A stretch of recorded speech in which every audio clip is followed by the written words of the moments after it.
So welcome back after the break. In a few moments, we're going to look at further aspects of culture in your life. But before we do, let's have a look at these notes. Firstly, it's been said that equality would be to give equal to people. So you would give a box for 3 people and there's a football match going on.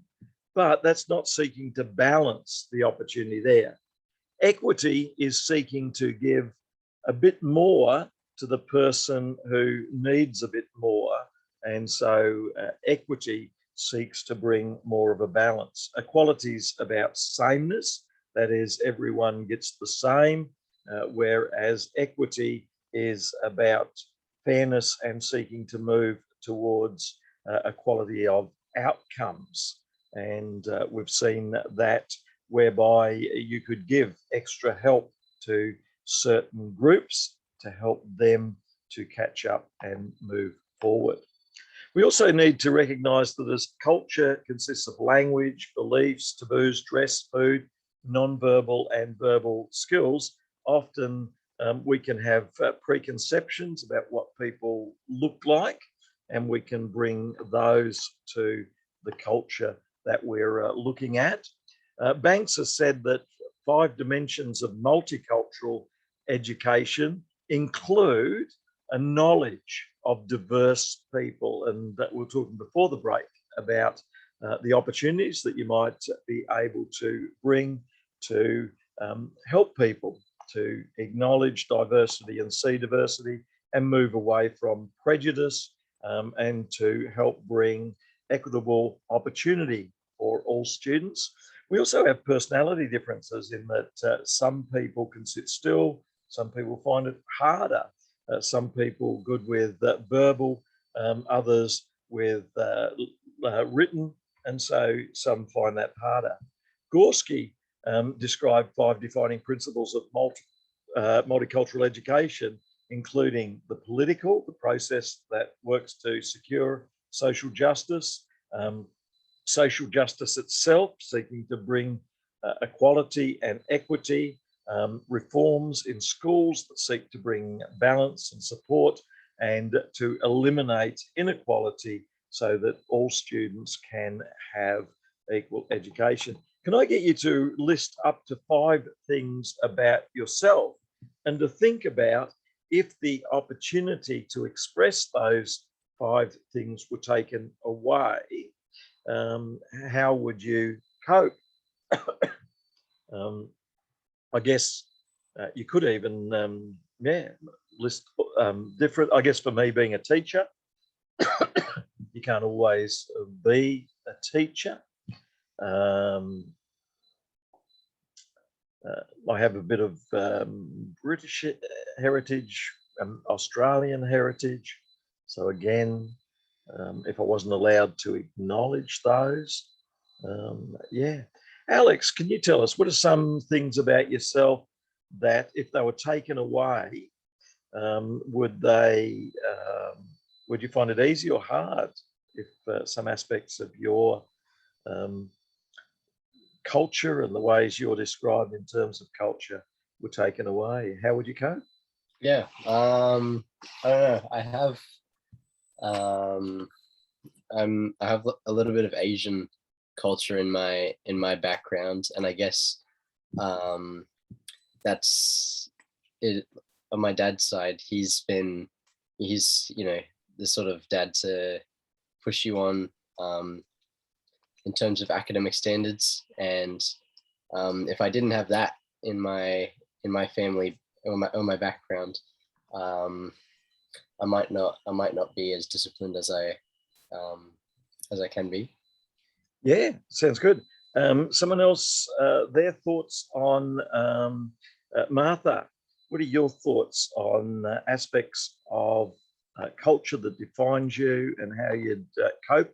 It'd be interesting too how, Alex, any thoughts if music was taken away? Would you find that hard? Yeah, definitely. I've got a bit of a musical brain, and so that would definitely, I'm not even sure how it would change my views, but Yeah, will definitely have an impact.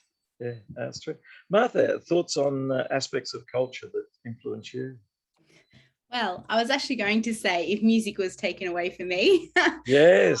and probably because particularly as a child, it was the one thing that I felt I could do. It came easily, and it was what I was good at. So in a way, I got my value, even though that's wrong. I very much found my worth and my value in this is the thing, this is me, this is who I am, this is what I can do. Yes, and I think that would have affected my self-confidence and all sorts of things if I didn't have that growing up. And I think we need to keep that in mind when we're teaching students, so that we try and find something of value in every student. And sometimes they may not easily find that thing of value, whether it be, some will say they can't draw, some will say they can't do this or can't do that. It's a big challenge with sporting people if they get injured, and you'll meet sporting people who get injured at times and then they suddenly lose all opportunity in that area. And yes, that's real challenges. Kieran, what's an area in your life? Music.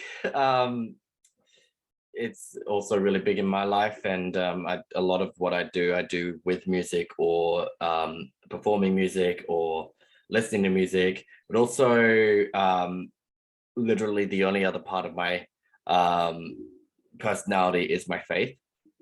Yes. If Actually, I can, yeah. if I can discuss, say, theology, or even just like evangelize really poorly, then I don't think I'd really have much to talk about other than complaining about cultural differences with my English Welsh heritage. Yes. And I think this is a real challenge when we meet with non-Christian family, is what do we talk about?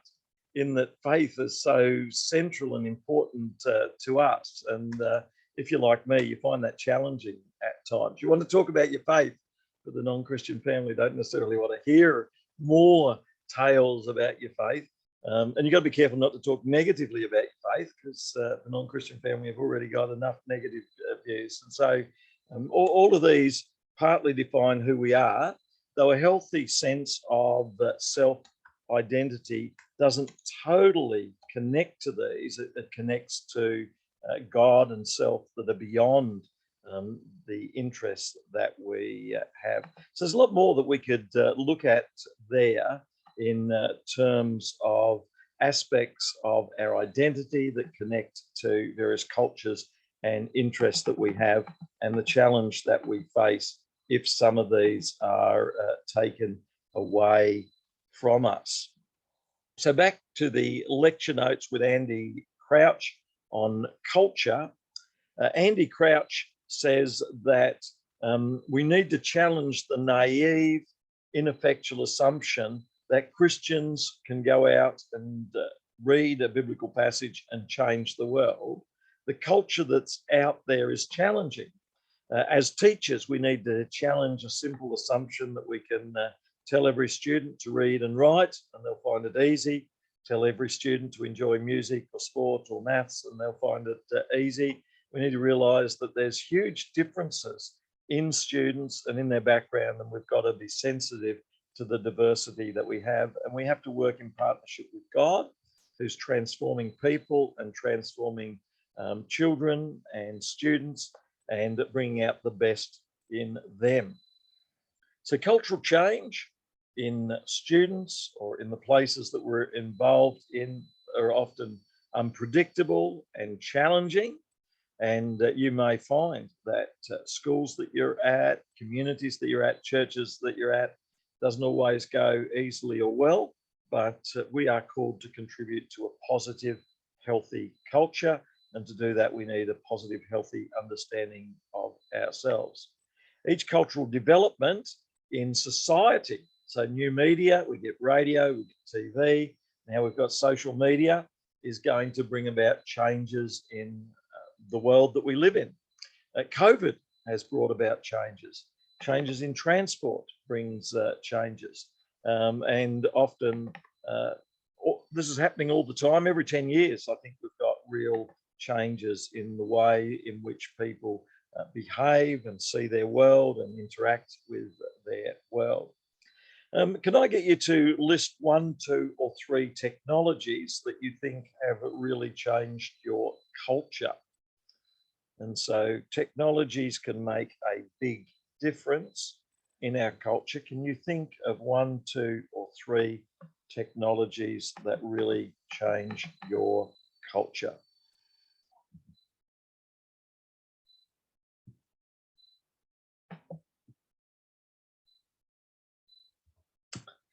Kieran, what can you think of as a technology?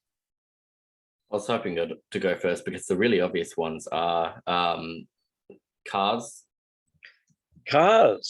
Yes. computers, Yep. smartphones. Yep. And that's 3, and I'll leave it. Yep. Sounds good. Alex, what have you got there? Aside from the ones Kieran had, I have just communication in general, communication technologies. Yeah. And then for church, like a church culture, I think streaming, the introduction of streaming has become very popular amongst, people that don't want to visit churches themselves, but they still want to be involved. Yeah, and I think that has the potential to really change schooling, doesn't it? We could have YouTube recordings, and you could even prepare 20 or 30 Alex recordings of geography and history, and if you've got students who've got different interests, they could put earphones on and watch different things happening. So I think streaming and schooling can make a big difference. Martha, some technologies that are changing our cultures. Well, one that changed my personal culture was the Apple iPod, which has now just been like, they don't make them anymore. I remember that being a really big deal when I was a teenager because, oh, wow, I've got this tiny device and I've, instead of carrying around a Walkman or a Discman or something, I've got this little thing. But now, again, it's streaming music, streaming movies, all of that, Netflix. Yeah. No, it makes a big difference. Gabriella, a technology? The internet, I guess. Yeah, absolutely. So much information makes a big difference. And Sally, a technology? I don't think I had any that are different than what's already listed, but I guess like access to information. So it's like podcasts and internet and like ebooks, rather than like libraries and things like that. Yeah. Actually, I find books is absolutely interesting, and you go to Project Gutenberg, and you can put in, like Aristotle we've done in this class, and if you go free online, and I think it's Project Gutenberg will give you some of the Aristotle, and it would have been hard in years gone by to find these books and read them, and yet there's so many that you can read now. It's huge, and you can read in the original Greek if you want to. It's phenomenal. It makes huge differences. Kieran, Project Gutenberg, is that free? it is absolutely everything there. The idea is that people should be able to access some of the best literature that there is, and like Wikipedia, and it must make money through, I assume that advertising gets sold along the way. And there's quite a few now that are a bit like that, but this is one of the more well-known ones. And in terms of Christian and biblical studies, there's huge numbers. If you want to read the books of Calvin or Luther or John Wesley, you'd find there's a huge number of resources that are available. And in any topic and subject that you're interested in, there will be dozens and dozens of books over the last 2,000 years and in the last 20 years that you've got access to on Project Gutenberg, and lots of other sites as well. So there's a huge number of resources. When it comes to multicultural education,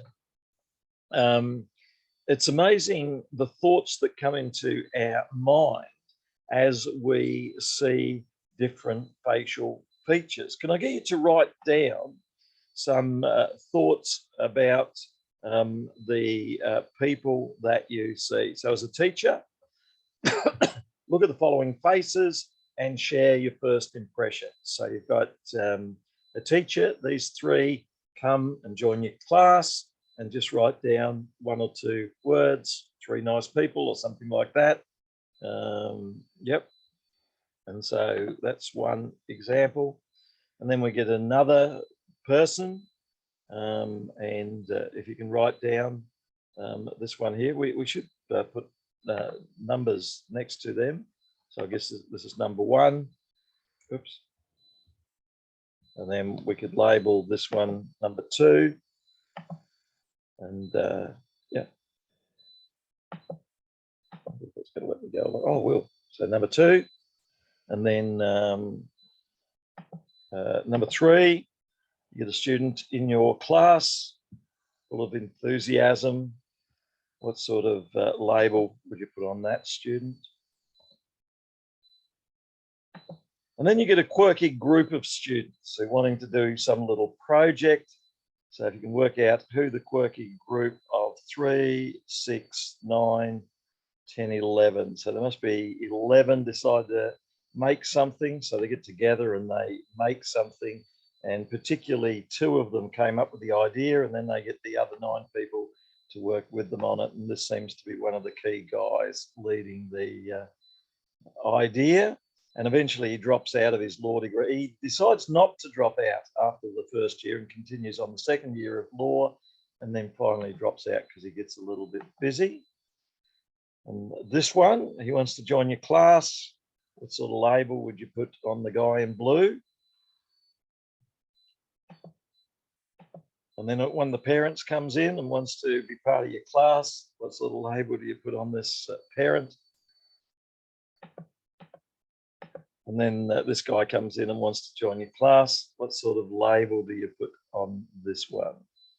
So we've got a few thoughts on the way through. Let's see how you went.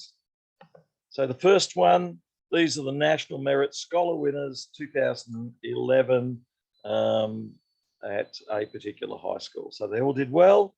And so if you said they did well, then that was good. This one is Anders Berik Breivik. Norwegian Christian person. Anyone come across him? No hands going up. Anyone say he's a good guy or a not so good guy? So he actually was an extremist bomber, shooter, killed 98 people. So if you allowed him in your class, there may be difficulties in your class. So, and I guess this whole point is that we don't always judge, and we should have people from lots of different backgrounds. So this is a year 11 student, saw another student was accidentally run over after school, ran home, got a carjack, came back, helped free the girl pinned under the car. So a very helpful student. And who can tell me who's the name of the lead guy here? Should be hands shooting up. And it's not Steve Wozniak and Steve Jobs, it's the other guy who combines with Paul Allen. So this must be Paul Allen. And then who's the guy who works with Paul Allen? Yes, Karen.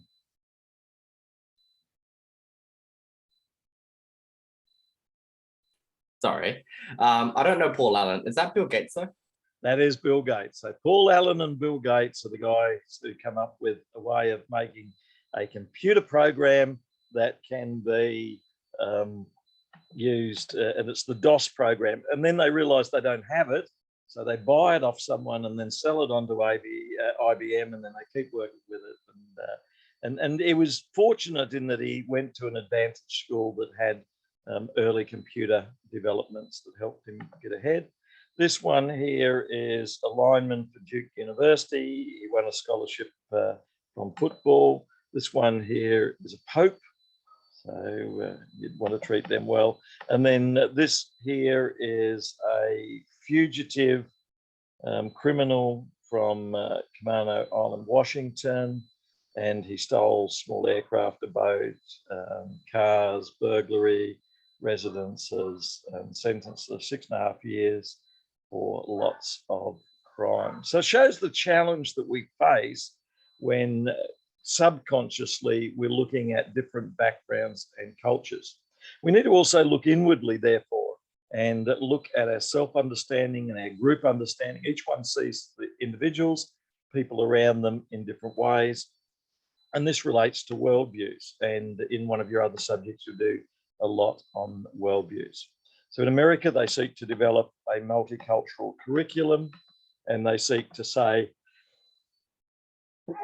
every child needs to be given opportunity and advantage, and we have a responsibility when we're teaching to respect self and others. So I thought that said quite well. There are different types of teachers. Some teachers see themselves as referral agents. Others see themselves as instructors. Others see themselves as missionaries. Others see themselves as content-oriented, some as coaches. I guess in a philosophy of education, you need to see what you think is important. Can I get everyone to write down maybe 2, 3, 4, or 5 words that describe your philosophy of education? What do you see as important? Are you a salesperson? Are you someone who repeats everything and you take the easy road? Are you subject oriented? Are you social oriented? Are you a missionary that everyone's going to be saved in your class? Are you someone who is a coach? I know certainly I've often felt I'm an encourager. I feel people, if they put in the time, they can do well. And so I'm very interested in the education journey. And so I would see myself as an encourager. I'd like to also go ahead. So I've done my master's PhD to see where does it lead us. And so I have an interest in both humanities and the sciences. So I think each one of us has a particular philosophy. Alex, what are some things that stand out to you in your philosophy of education? Yep. A couple of things is I'm very I'm sort of like I like to be more of a mentor. That's one of my aspects.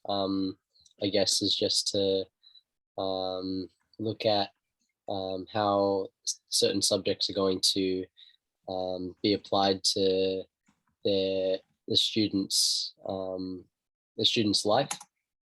Also, I'm probably a repetitive sort of teacher. Like I'd make sure that they've repeated the topic so many times that it sticks with them. Yeah, I like that, seeing the value of repetition and mastery. That's almost a bit Asian as well, isn't it? Rather than, some other ways of seeing things. Karen, what are some things that stand out to you as your philosophy and the way you see education? Yeah, I like to use different teaching styles. I like to try and find ways to reach individuals. So if I notice that one explanation isn't really speaking to a student, I'll ask them about their personal life and then try and find something in there that I could use to relate back to the subject. But I also like to be more of less of an authority figure in the classroom, more of a respected, friendlier kind of figure that the students feel comfortable with asking questions to and coming to with more than just classroom problems. And I think one of the real challenges in teaching is the firm and friendly approach. And I think that's the same with parenting, is that firm and friendly often means that you need clear instructions so that before they come into the classroom, when they attend the first class, there's very clear guidelines as to when you can speak, when you can do things. But then once they've got the guidelines, then the friendliness comes in. And I guess there can be difficulties if you're just friendly without being firm and friendly, I think. But yeah, I like what you say about less the authoritarian who tells them everything they must do, but more the one who's coming alongside. And we see that with Jesus and the Holy Spirit. So there's real biblical background for that. Gabriella, what are some of the ways you see your philosophy of education? I keep coming back to the word advocate and just being, I don't know, journeying with the students and being their advocate, because not all kids have that in their life. So that's kind of where I come. Yeah, that sounds good. And I think content is important. So we've got both content and interested in the student. And I think there are ways these days that you can fairly quickly master content in some ways. And as you see here with the slides that I put up, etc., you can find quality content, and governments will give you a lot of quality content. But as was said at the beginning with Alex and Karen, personal interest in each student is also very important as well. So that's great. Sally, your philosophy of education?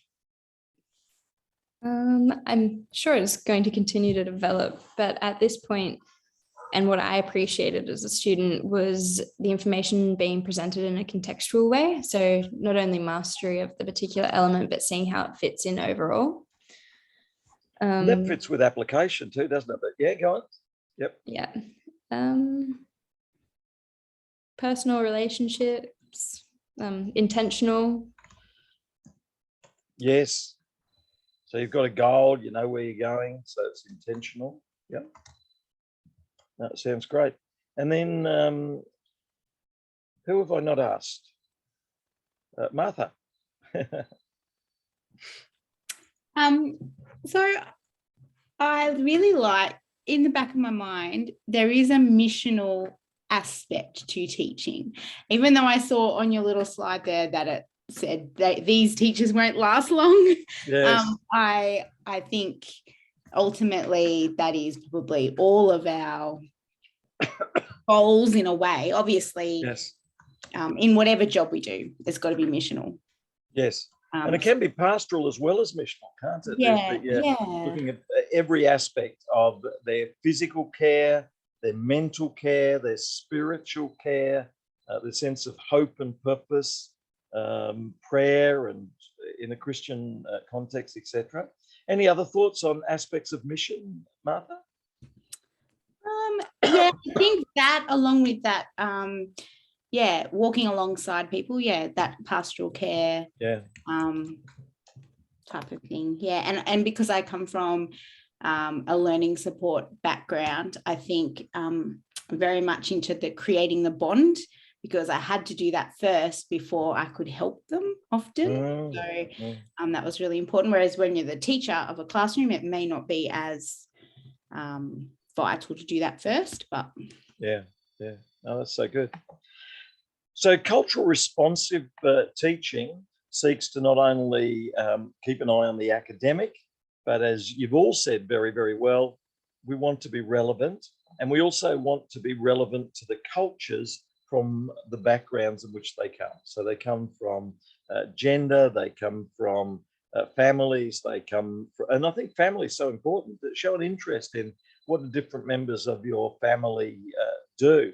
And often you can develop relationships that can go on for years and decades. Culturally responsive teaching does know the content well, and it does have practical, effective strategies, but it also draws on a knowledge of the students and their backgrounds and how they're going.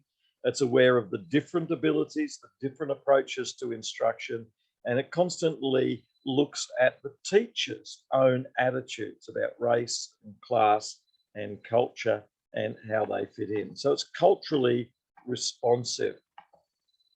Reflection action reflects on the students and their backgrounds, reflects on the teacher, and gains a self-knowledge of the teacher. So culturally responsive teaching uses knowledge of culture, experiences, diverse students' background, and uses this to help with the students. Strength-based teaching, as opposed to deficit models, doesn't say we want to know that you're not so good at maths, so we'll give you tons of maths to do. That's not going to give them a lot of joy. Strength-based says, what are you good at already? And so you might apply maths to their interest in motor cars and sport. And you talk about ways in which these areas that they need to study are related to areas that they already have some strength in.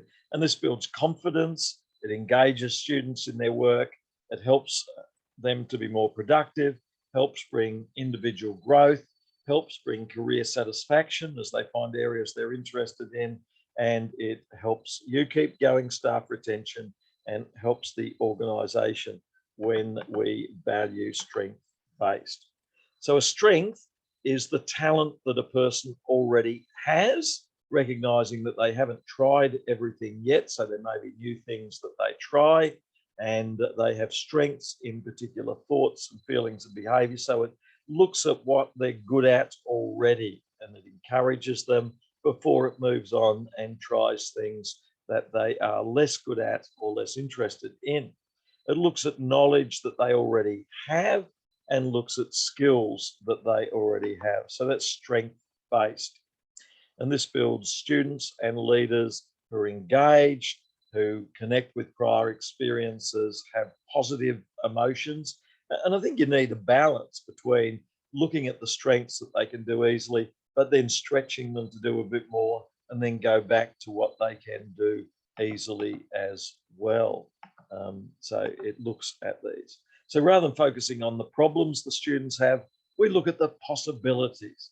Rather than just attendance, we look at engagement. Rather than preparation, we look at motivation. Rather than putting the student into the student, we draw out from the student.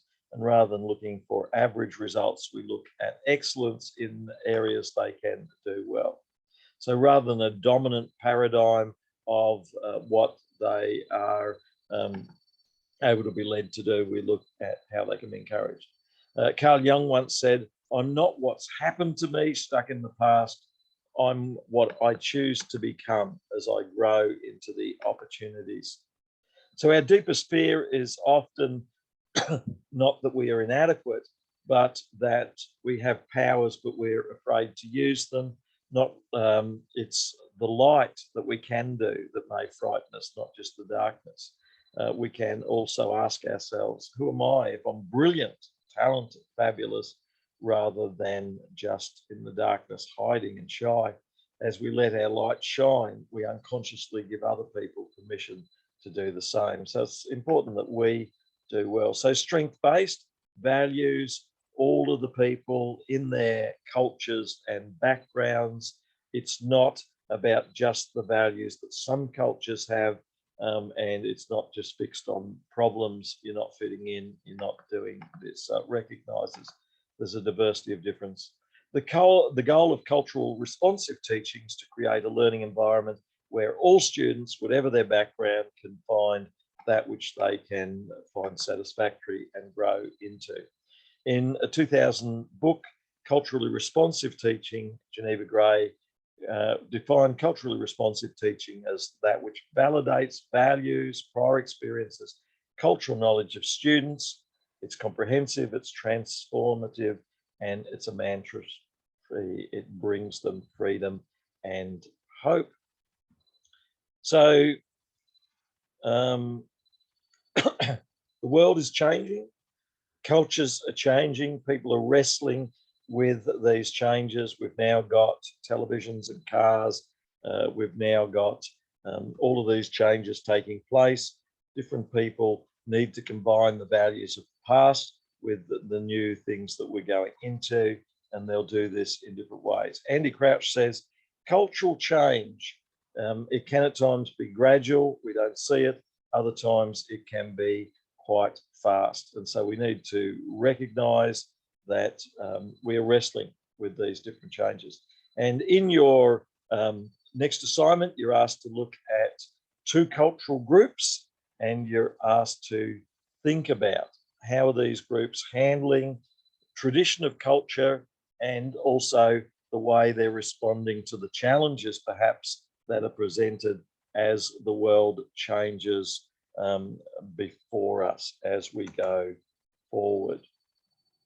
In the book Christ and Culture, hands up anyone who's seen the book Christ and Culture by Richard Nieburh.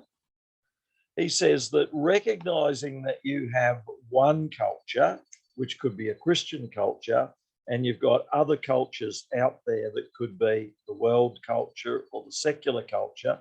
Some Christians say that you might have to envisage taking a stand for Christian culture against what is out there.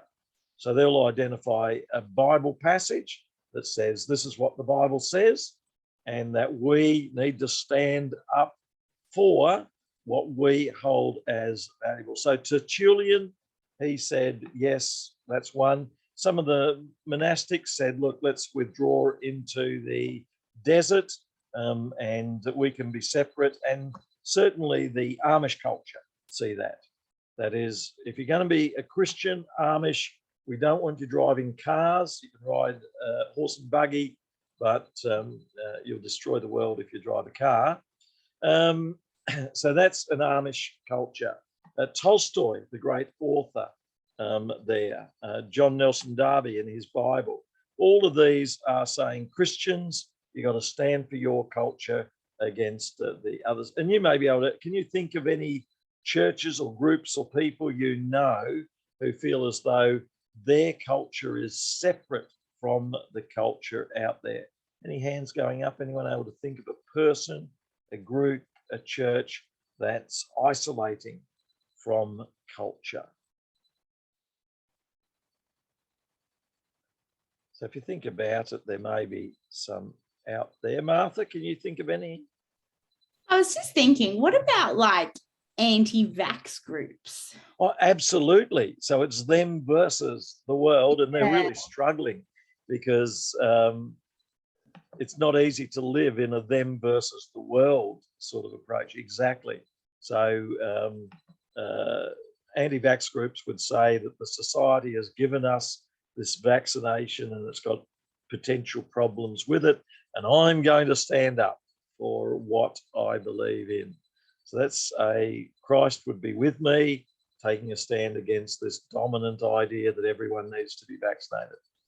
Now, another view, says Richard Nieburh, is that there are some Christians out there, and there are some in your class, who see themselves as the culture is actually where God's working. So he's brought you vaccination, and he's brought a better world, and he's brought you the printing press. Now, some people smashed up the printing presses that Gutenberg was producing because they felt that that would destroy the world if we could print things. And so the Christ of culture has the opposite view. It says that God is at work in the culture. And so feminists would say God's at the work in the feminists. And so this is a view of seeing the good that's in the world. And so the internet is bringing good things into the world, and the iPhone is bringing good things into the world. So this is Christ at work in culture. So that's another viewpoint. And you may be able to think of an example of those who say there are great things happening in culture. Christ above culture says that the Christian dream is so much above culture that culture just can't understand the Christian dream. And the church and the great things it's doing is above the culture, so people can't understand it. And so that's the Christ above culture.